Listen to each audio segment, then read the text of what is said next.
Hey guys, what's going on? So 25.0 just dropped, and yes, there will be a tier list at some point. I usually like to wait about a week, or at the very least, I want to wait a day and 4 hours for people to have max Bard. That's because that's definitely what's going to happen. People are going to max it like day one. They're just going to be like, all right, let's just pay all the money into this event. Oh, and by the way, if you were wondering what this event is, if you backtrack my videos, I have it's going to be a spring event, essentially. They did a Halloween event, a New Year's event, and a spring event, and they're all basically the same thing. The spring event was the one that just happened most recently, so it'll most likely be very in line with that. All of the names are changed, obviously, per event. So the carousel, at which point it is called the Music Go Round. It's literally the same thing.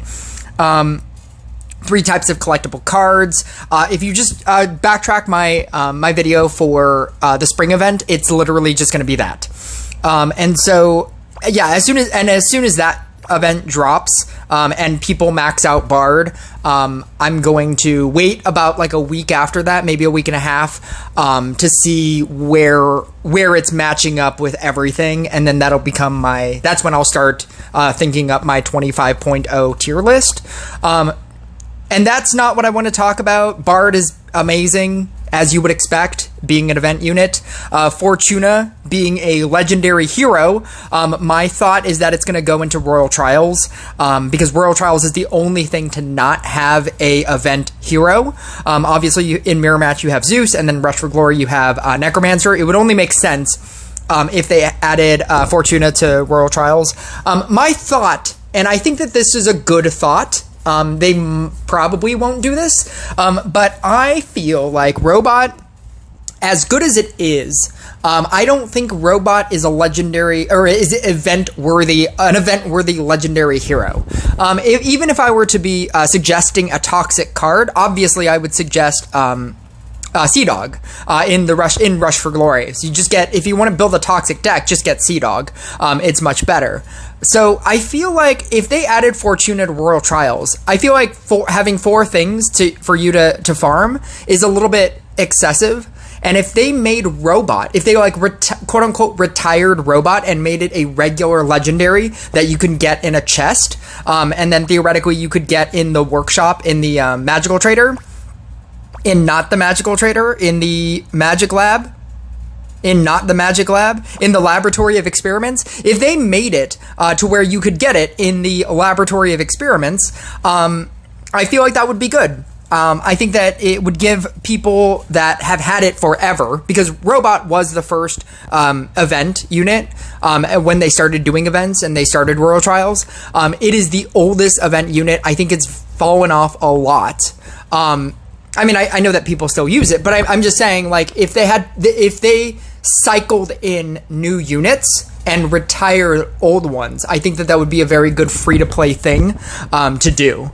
It's possible that they could just add Fortuna into Royal Trials and not do that, but I feel like that would be pretty good. And if they do, you can credit me as being the first person to have thought that. But anyway, I don't really want to talk about that. I don't want to talk about Bard or Fortuna beyond that. I do think that the Scrapper change was necessary. Scrap-A-Mall got nerfed.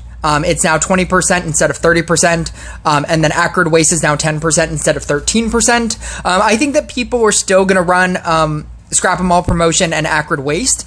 I want to try Waste-Free Recycling just for the 100% summoning costs. That's crazy. Despite contrary to popular belief, people think that you could just keep constantly summoning in things, but if you remember, every time you summon in a card, the summoning cost gets a little bit more expensive. So yes, you will be recovering 100% of your of the cost before, but you will need a little bit more than that. But with that being said, it's quite possible that if you could, you will be gaining so much more because you are getting 100% every time you scrap something of the summoning cost. And I feel like if you have the ability to just get that far ahead in mana, and you're able to more efficiently level 7 your entire field, that might be a better benefit than the 20%. I don't know. I don't necessarily know if that's great, but I don't know. It sounds pretty good. You know that like with Scrapper, you're utilizing infinite mana. Like you need infinite mana to have Scrapper work because you have to keep summoning in. And if you can recover 100% of that previous cost over the course of your entire game, you're gonna be ahead in so much mana. And with so like because you were doing it with Scrap-A-Maul before without getting 100% of your mana cost back. What if you got that much more? Like I feel like people didn't use this because I think it was really low. I think it was like 30%. It might have been 50%, but you were getting a really low amount. Now that it's 100, I feel like people might switch.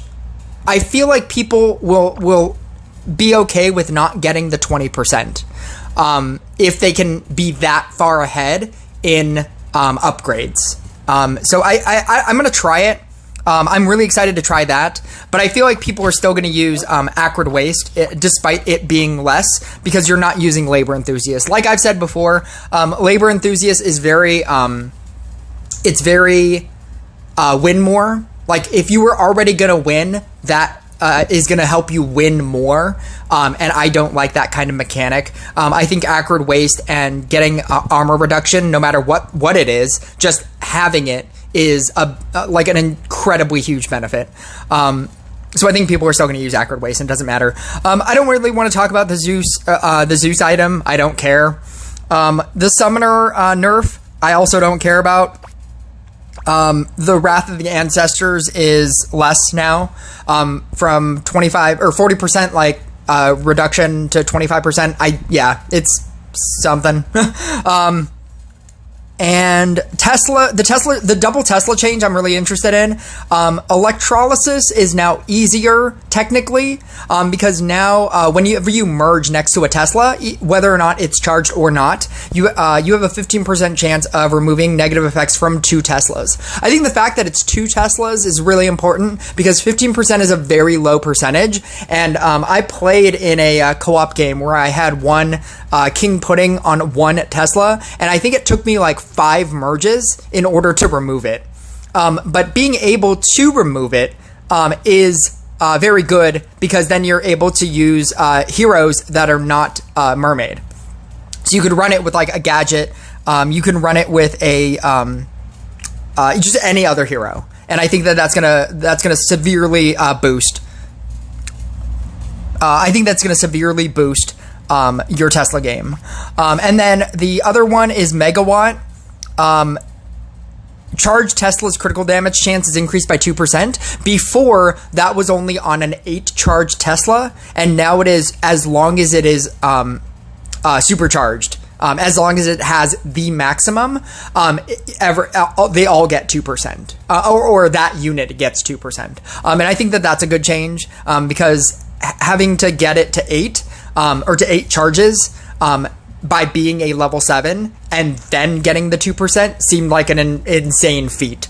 So the fact that you could have like a level 1 that is charged and it gets 2% is pretty good. The percent chance is not high, and so that change I really like.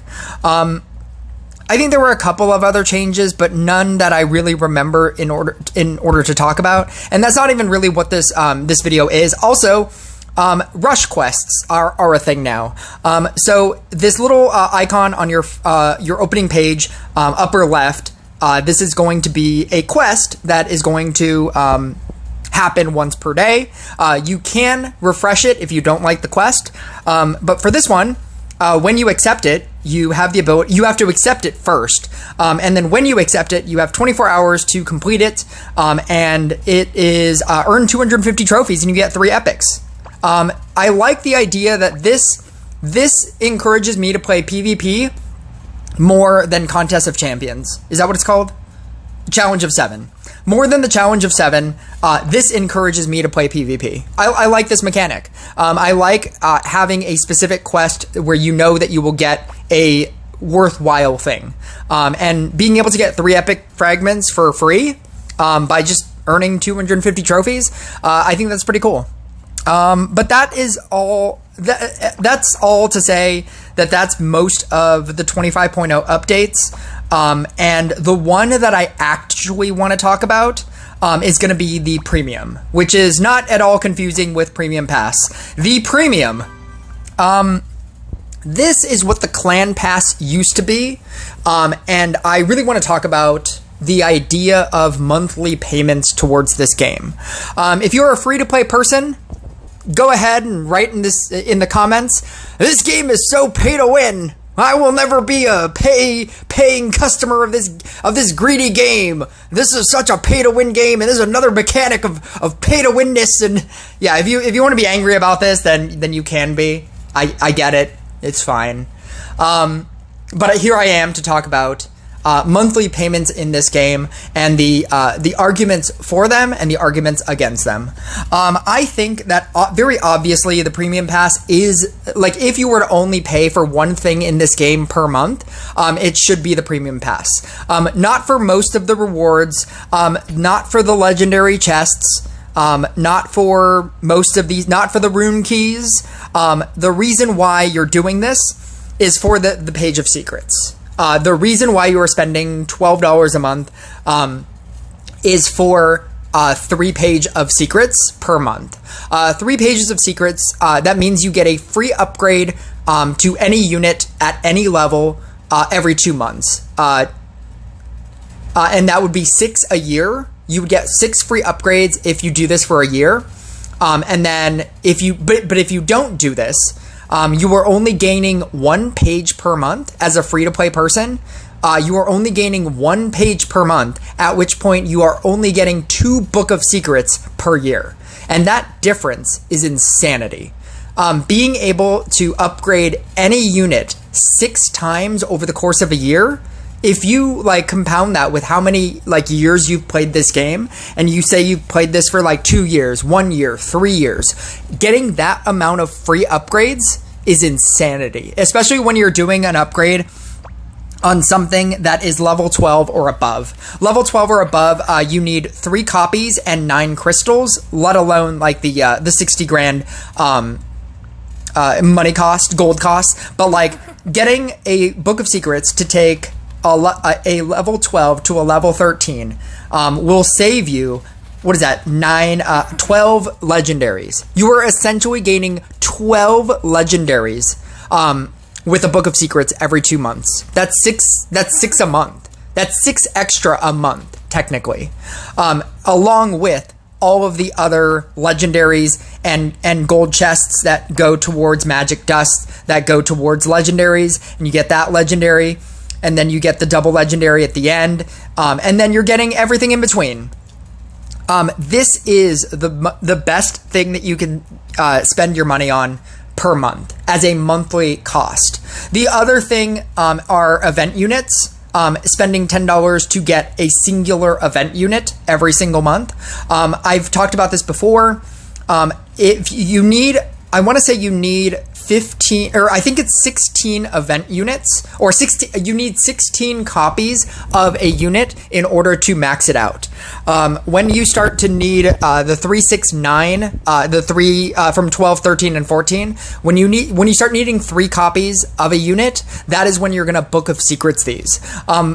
Spending $30 on 3 copies, you would rather spend $20 on a Book of Secrets to do the exact same thing over the course of 2 months, as opposed to spending $30 for 3 units and then upgrading. You could spend $20 on 2 months of Premium Pass in order to Book of Secrets an event unit from 12 to 13 to 14 to 15. That is my suggestion. Focus down 1 event unit, probably Riding Hood. If I had to guess, I would say probably Riding Hood. Riding Hood is one of the best cards right now. If I had to focus down any 1 event unit, I would say Riding Hood. And so you could also be spending $10 towards that as well. Now we have a third thing. And that thing is the premium clan booster pass. Essentially, most of these things aren't necessarily game breaking, but a lot of these things, some of these things are pretty good. So we'll just go down we'll just go down the list here. Receiving bonuses without ads. As a content creator, I already get that. But as a regular player, I never really minded it.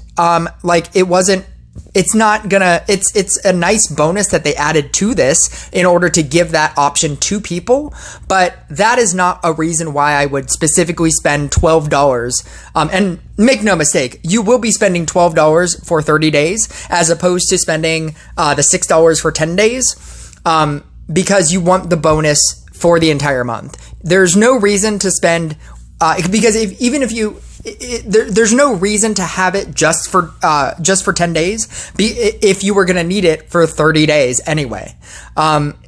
Because that would be, $18? And you're saving money if you just do it for 30 days. You're just going to do it for 30 days. Do not do this for $6. It's basically, it's them giving people a freer option, like the 35, that they split the pass up, where you can buy half a pass as opposed to the full pass. Just buy the full pass. If you're going to buy it, just buy the full pass. The double season pass tokens for PvP and co-op, double gold for PvP, and 20% gold for co-op. If you are a newer player, and when the original clan pass was available, I never did it for clan things. That was just a nice bonus to have that extra, that extra battle, that extra battle that you could do. Or now that they've added Dragon Rift, now you get an extra battle there. That was always nice. But the reason why I did the clan pass a long time ago was because I was a new player and needed gold. The gold crunch in this game is the first hurdle that you as a new player have to overcome, and it's upgrading all of your commons, rares, and epics. Because once you upgrade all of your commons, rares, and epics, you will never need gold ever again. As I sit here with my 2,999,000 gold. You will never need gold ever again. Once you upgrade your commons, rares, and epics, you will never need gold ever again. You should be playing so many co-ops and you should be gaining so many things and not being able to spend gold faster than you can obtain gold. The real gold crunch is just upgrading commons, rares, and epics. If you are close to doing that, I wouldn't recommend this for that either.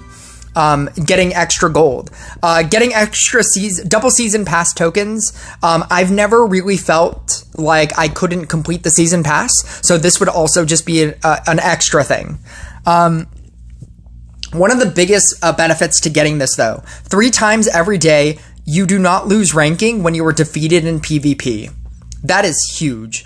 I cannot tell you how many times I've gotten to the thresholds of 6225 or the 6920 chest, where the game decided to leave me at 6918, and I had to win just one more battle in order to get the 6920 chest, and then I would lose 3 battles and go down to 6760, right? Being able to lose 3 times without losing rank is huge, because that means that essentially for 30 days you can literally just play until you lose 3 times in a row. You get that, right? That's insanity. Being able to not lose rank for 3 losses is insane. You literally just every day you could play PvP and just and then when you get 3 losses, you just stop playing. And then you wait for the next day. And then when you get 3 losses, you just stop playing. This is going to help people climb so quickly and so well. I think this is one of the main benefits to getting the premium pass. Plus 1 reputation in co-op, Clan Wars, and Dragon Rift. That is, again, it's a bonus. I don't think it's that great of a bonus.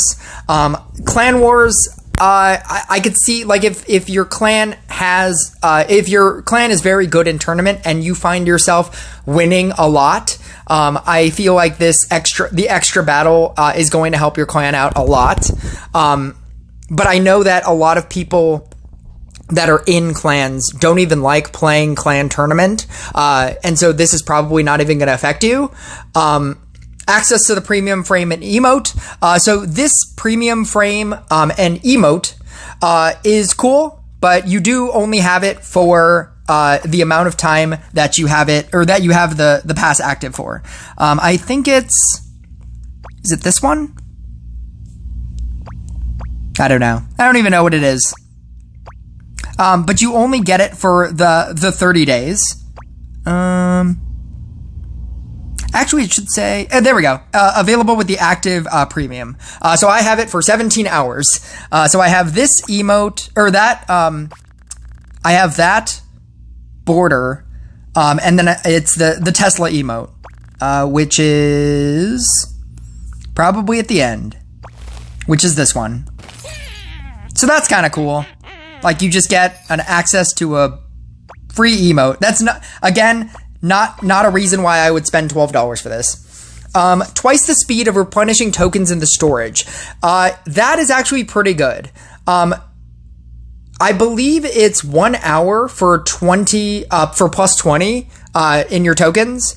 And again, though, I don't find myself ever needing extra, like time to do. I'm usually very good with getting rid of my tokens. I do so much co-op in lives, obviously. And then just on my own, I do a lot of co-op as well. Whenever I see it getting full, and I can get rid of all my tokens, I like doing that. That is my main reason. That is my main way of getting rid of tokens. It's not playing PvP, it's just co-oping. And so I never find myself like struggling to get to the end of a season pass ever.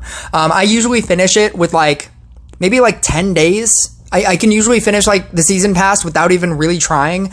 Between quests and just playing co-op a lot, I usually find myself finishing the premium pass with 10 days to spare. So that isn't even another bonus for me. The ability to cancel the results of battles in clan tournaments. Again, it's a clan tournament thing, and if you find yourself losing a lot, this is going to help you, obviously. Additional rewards in the Challenge of 7.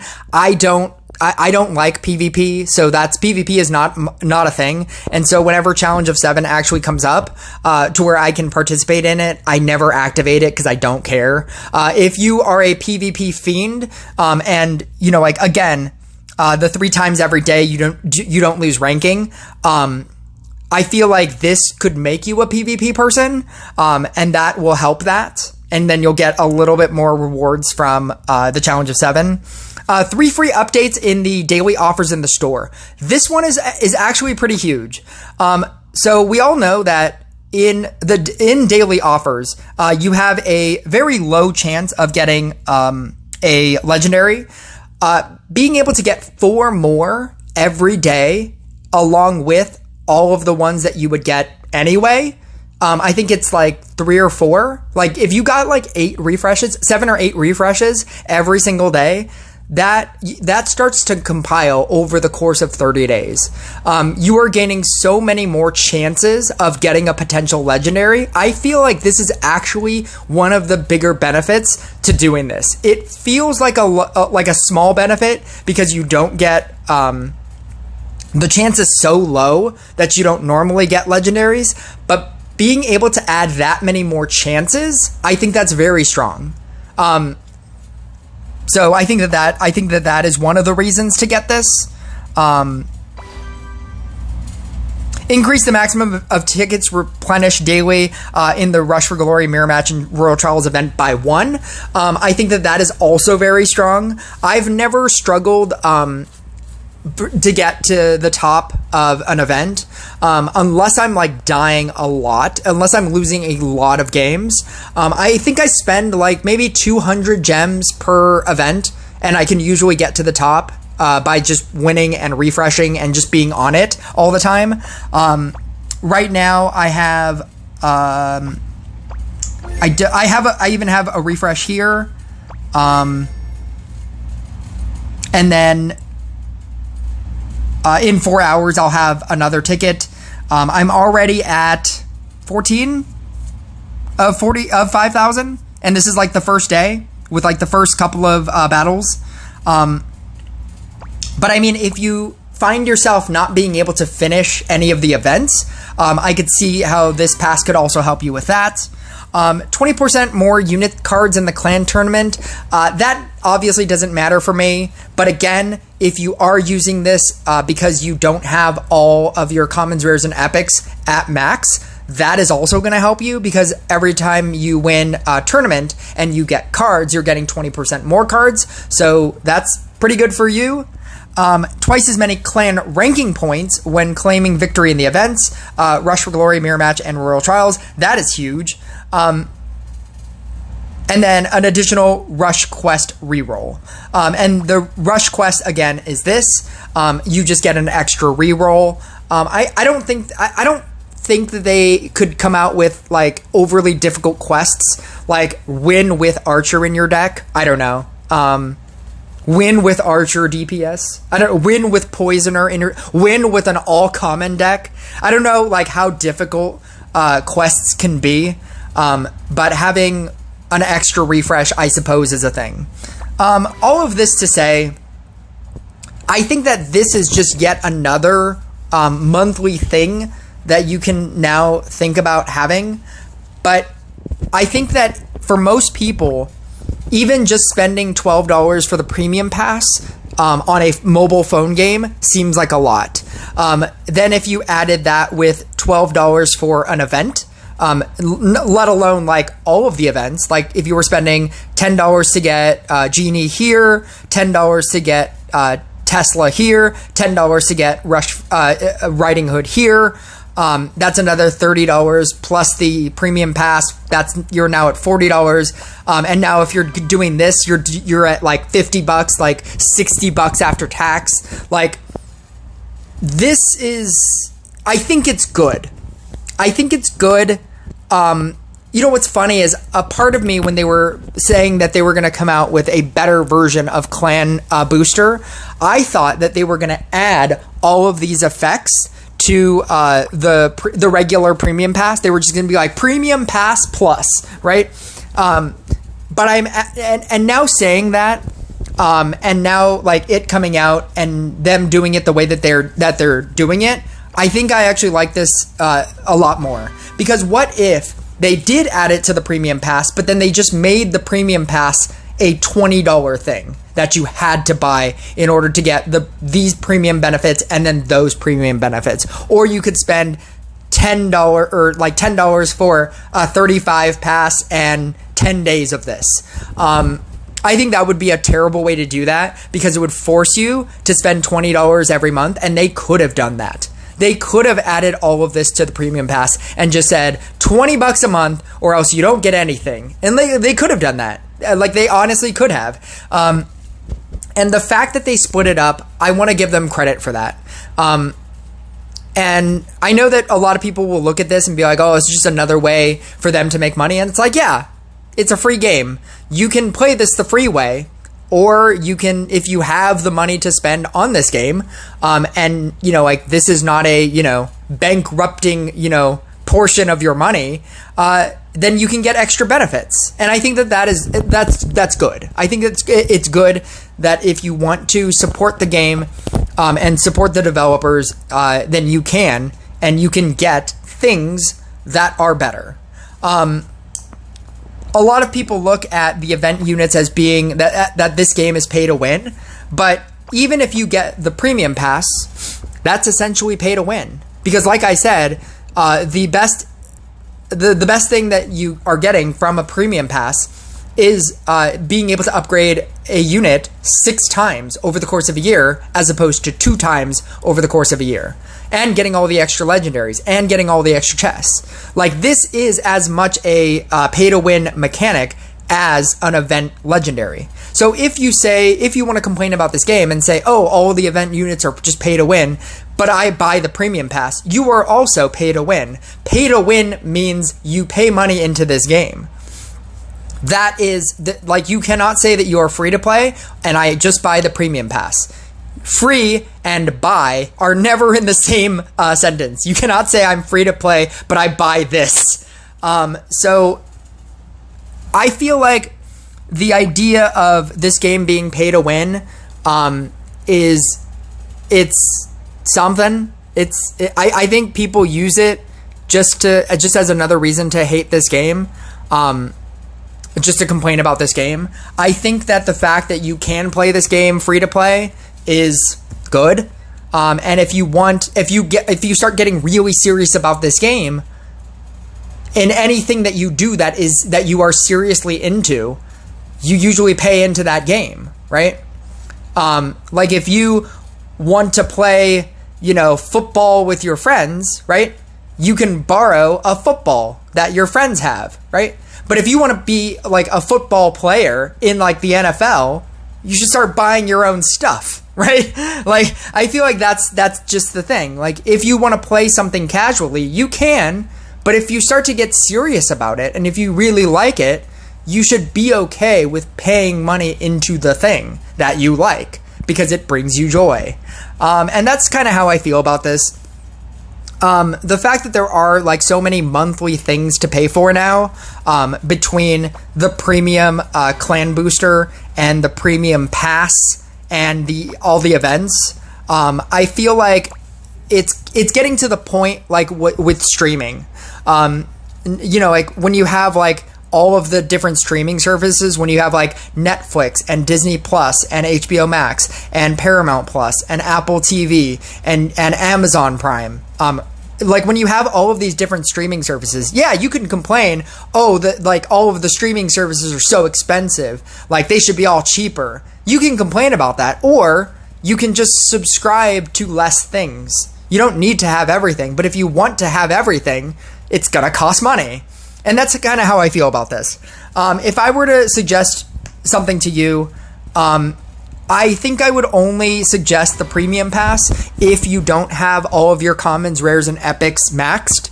I think that if you do have your commons, rares, and epics maxed, I don't know if this is necessarily going to give you a good enough benefit to what you can, to what you probably can already do anyway. I feel like anybody that is a new player, this is going to appeal a lot to you because you will be benefiting from every single benefit. Once you have your commons, rares, and epics maxed, I feel like you are a good enough, strong enough player that you probably don't need this. If you have the extra $10, the extra $12, then yeah, like a lot of these bonuses are very strong. If you are a PvP aficionado, like you just play PvP all the time and you want to get that, you're chasing that, 7K, 8K trophies every single PvP. If that is your thing, this is going to help you immensely. But I feel like, and if you're in a good enough clan, where you think that the points that you're gaining for your clan is good enough, I think that those are like the best benefits for this, and that's just going to be up to you if you want to spend an extra $12 upon the $12 that you're spending on a premium pass and the $10 that you're spending on different events. Spending like $30 a month on this game sounds like a lot, and I know that I'm going to start having to pick and choose. Royal Trials is already something that I don't really pay into anymore, and the only thing that I really pay into, I stopped paying into Mirror Match as well. The only thing that I'm currently paying into is Rush for Glory. And now that I have a Max Tesla, I'm just trying to upgrade my Necromancer and my Riding Hood. And then with Royal Trials, I think if you have a Riding Hood, like a Max Riding Hood, because both of my Riding Hood and my Genie are basically the same levels, I think that if you have a Max Riding Hood, I already have a Max Spirit Master. If you have a Max Riding Hood, you don't need a Max Genie. And then Robot, like I said, I feel like they should cycle that out. And then if they add Fortuna to Royal Trials, I'm not trying to chase that either. I think maxing out a Necromancer for $1,000 is good enough for me. But yeah, those are my thoughts on 25.0. I think it's getting to the point where you're going to have to start choosing what you want to pay into. And if you don't want to pay into anything, You don't have to. That's the beauty of this game. I'll catch you guys.